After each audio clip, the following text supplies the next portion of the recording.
Ladies and gentlemen, welcome back from New York City. You're watching WCS America, the Challenger League. We just saw Jim take down Jaedong 2-0 to advance to Premier League Season 2. I'm axeltoss. I'm joined by axslav. Before we proceed with the day's festivities of StarCraft 2, I want to let you know about Full Sail. Never mind, I want to show you all the group card of what's happened so far today, and then we'll talk about Full Sail. Jim taking out Drunkenboi 2-0. Jaedong taking out Ian 2-0. Jim taking out Jaedong 2-0. Lots of 2-0s today.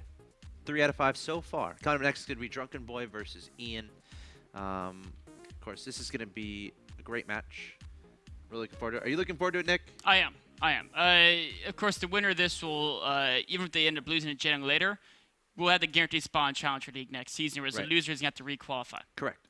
So, very important match coming up. But again, before we get into it, Full Sail University, want to do a quick plug here. Of course, Full Sail is the official education partner of MLG. Take a look at fullsail.edu/MLG. If you go there, fill in some information about yourself, and they'll send some information back to you. You can find out if it's a proper fit. Of course, Full Sail, if you want to get into like the gaming industry type of a thing, if you want to get into like graphic design, video game production, video game design, stuff like that, definitely go to that website, check it out, and find out if it works for you. So, that being said, are the players ready? I'm going to ask. So the first match is going to be Belshire Vestige. Yes. And one thing to note is Ian has so far not done so well against Terrans in WCS America.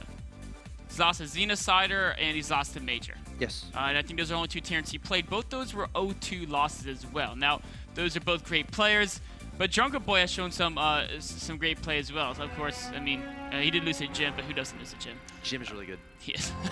So I actually am a little bit worried for Ian because even while Drunkenboi lost to Jim, his early harass actually did some good damage, at least in the first map there.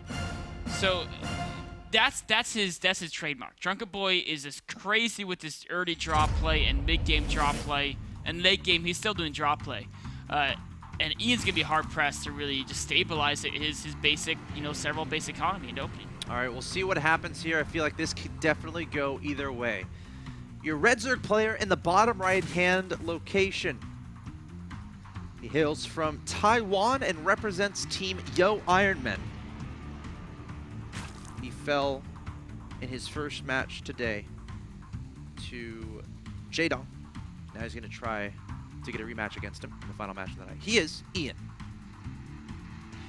And his opponent in the top left-hand location, your blue Terran player hailing from Canada and representing Team FXONA. He is Drunkenboi. Terran player. Loves his drop play. He does. Loves his drop play. Very exciting player to watch. He loves Hellbats too. Yeah. Absolutely.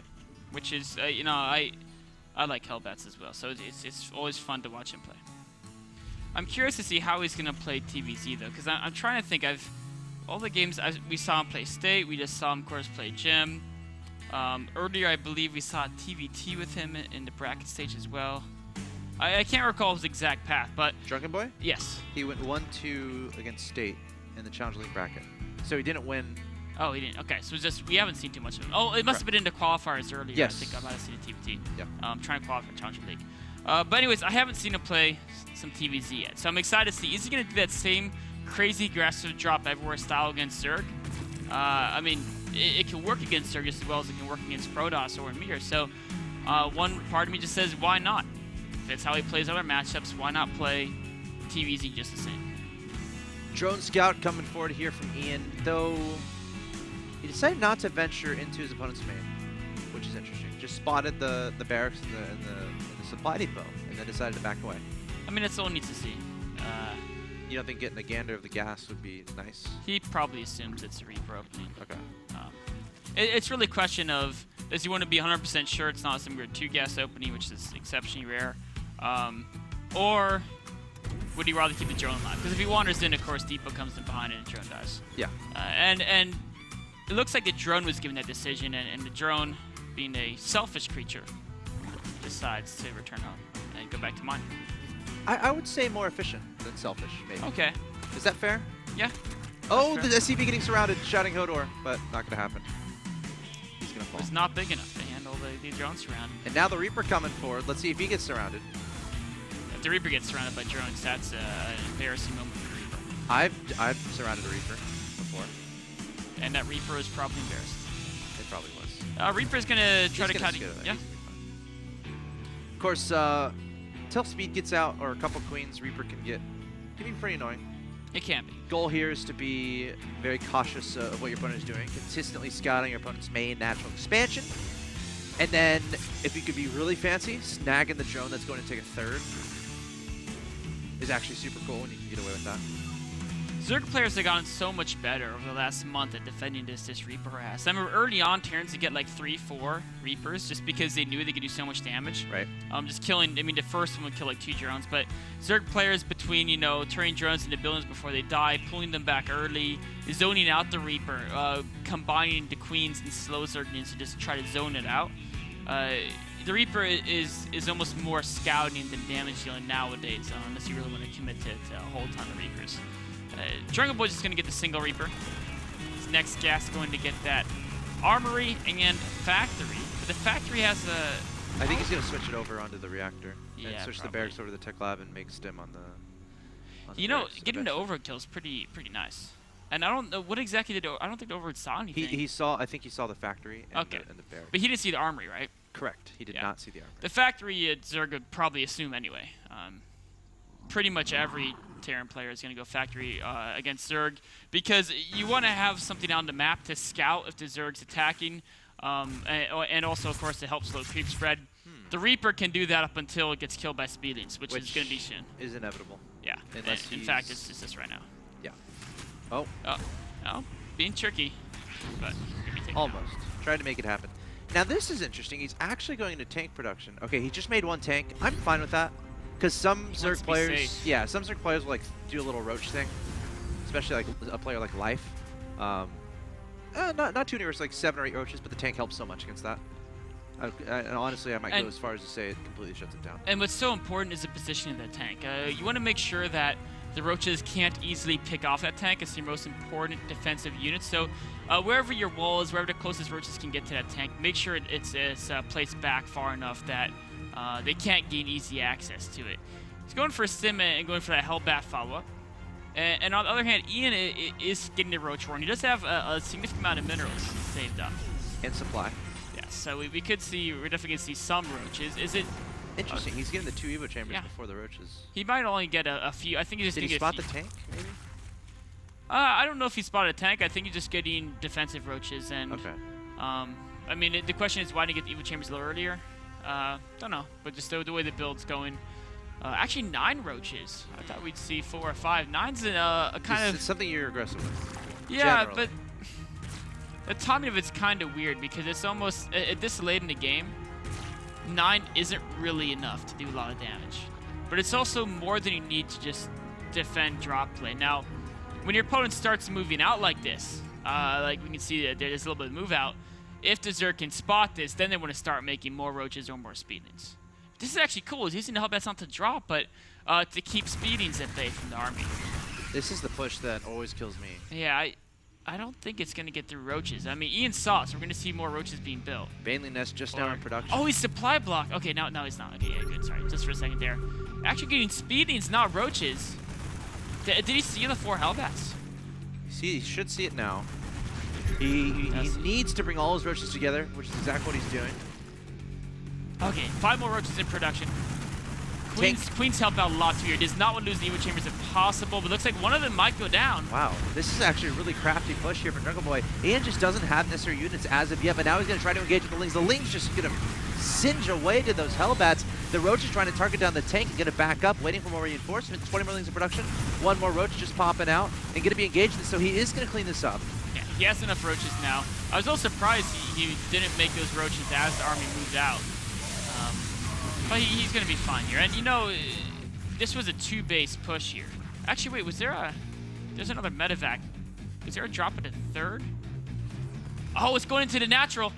Oh yeah, Hellbat drop in the natural expansion, taking down a lot of drones. 3 kills and 5 kills on those Hellbats. Meanwhile, there's a 1 Marine drop in the main just being annoying.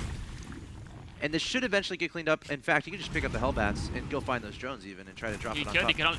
Or the drones can just this whole speeding is just like watching the Marines shoot the Overlords. It's like, okay, There. Oh, Queen gets fried to pieces there. This is what Drunkenboi loves to do. Yeah, he is just relentless with this. And without Queens, you know, the medevacs, nothing can shoot him. And the layer is halfway done. And it's actually being made at the third, interestingly enough. Kind of wanting to hide his intentions from his opponent a little bit. So, Drunkenboi did a good amount of damage, but it is important to know his third just finished now. It's a very late third command center. And Ian, you know, he didn't take too many worker losses. Right. Oh, but there's a double. There's 2 medevacs hitting the natural right now. Oh, Hellbats going after those drones. And it looks like there's 3 Hellbats inside those. I think one of them died or he just not have 4. Hard to tell. Anyways, going to the third base now. There are some roaches there, but he can just drop and just kill some drones and pick back up. Sporecore, he doesn't want to lose the medevac, so he didn't commit too far there. Sporecore was keeping him back a bit. I'd like to see him start 2-2 on his engineering base. Yes, he does have an armory. Of course, he wouldn't have held back. Because remember, he took out the Evo chamber earlier. I feel like it'd be good to recognize that you're likely going to have an upgrade advantage and keep it up. That's so important in the TVC matchup. There's the 2-2. And of course, the next step is going to be securing that third base, adding on medevacs, and of course deciding, probably putting a factory on a reactor and cranking out Widow Mines. I think it'd be good. Or Hellbats. Or, you know, Hellbats good too. Or get a second factory. Yep, get both. Why not? Yep. The Agnes is at law, which I think is really cool. And it's also could be why he beats players like Jaedong. But back to this game. We have Ian going mass roaches. Now, the Hellbat Marine composition is actually very good against Beatings and Banings as long as you can split the Hellbats up just a little bit because they're so beefy. They don't even die to Banings that fast. But against mass roaches, he only has 2 Marauders, and there's very few Marines as well. Now, Hellbats, if they can get close to the roaches, do actually well against roaches.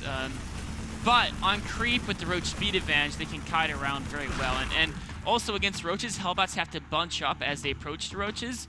And that's when the Banings become very efficient. So I think Ian actually has a very good combination. It's a lot of stuff. He has a lot of stuff. There's the scan, and Drunkenboi is just going to take this. I don't know. This feels like a lot of stuff from the Zerg player.